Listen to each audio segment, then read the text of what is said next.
Good morning, it's John Piper with the Tuesday video, and it's Tuesday the 15th of November. Starting with gold today. I mentioned in the weekend report that we had strong support around 1200 and 1210.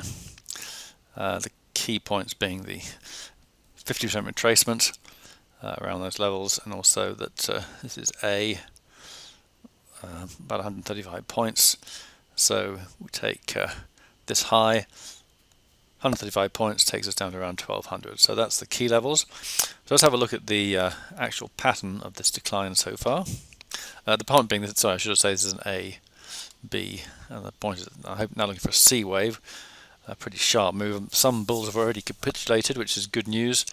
The more bulls that capitulate, the more likely it is that we are actually seeing a corrective decline, which will give way to a decent rally.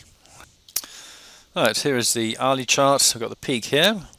So we've got a wave 1, a wave 2, a 1, 2, 3, 4, 5, and quite a nice little corrective ABC developing here.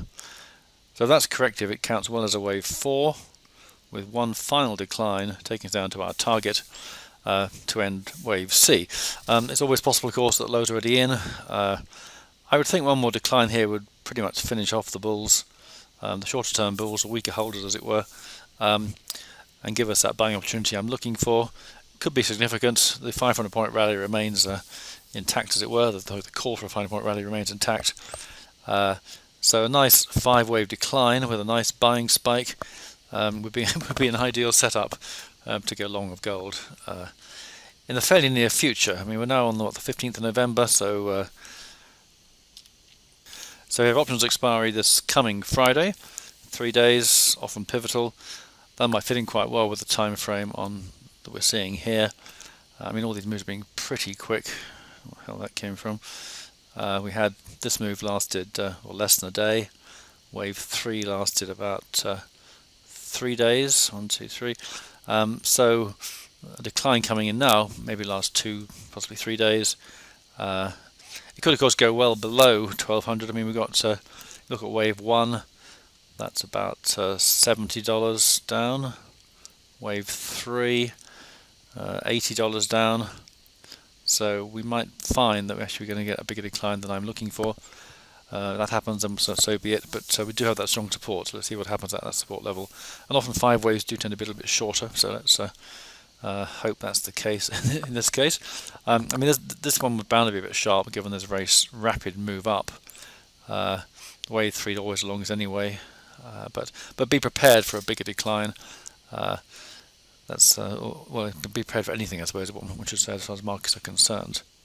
As far as expiry is concerned, it's sort of expiry plus or minus 1 or 2 sessions, but the time parameters here suggest that it could be sort of spot on the expiry day itself. Alright, silver has a similar pattern as far as the last few days are concerned, with a 1, 2, 1, 2, 3, 4, 5, 4 and 5. So again we have that similar kind of pattern, calling it one more decline. In that case we have more normal size wave 1s and a normal size wave 5. So again, we could see a buying opportunity coming in once we see a break of this low here. So same kind of parameters. Longer term pattern is not so clear, so don't too much point discussing that right now. Alright, FTSE, we had the peak here. I discussed the 5 waves down in the weekend report.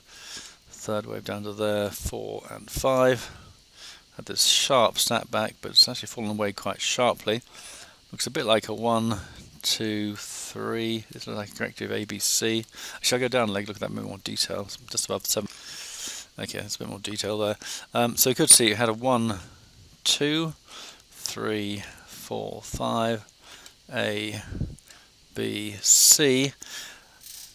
So interesting setup there. I mean, this could easily just fall away, really. So I think we have a selling possibility coming in there. So we've got the 5 wave. Well, nice and simple, really. We have a key support here, so an extreme stop around 6, 7, 9, 7 or whatever. It's something I'm going to be placing with a stop above here. Short-term traders could look to go short now with a stop above 20, very tight stop. That's what I call a high-risk trade, in the sense that you're very likely to get stopped out, but risking 5 or 6 points, that's a risk perhaps worth taking, and that's a personal decision really.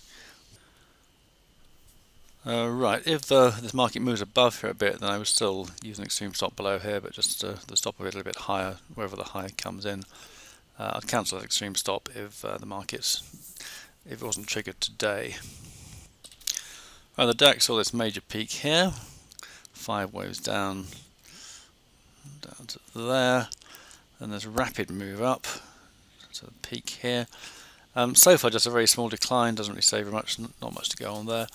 In fact, shows some strength after a very strong rally we've seen. So let's switch to the... Right, well the Dow currently on IG's around here, 18893 I think. Yeah, around that level. So very stable. We had this big drift, then had the election gyrations, this Clinton being cleared of the email thing by the FBI, Trump's victory looking certain, Trump's victory confirmed, and up it goes. So again, looking stable and solid.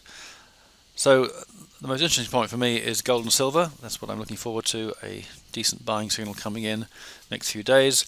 Position on FTSE is interesting as well, and I've got an extreme stop now below the level as stated, and we'll see how that goes also.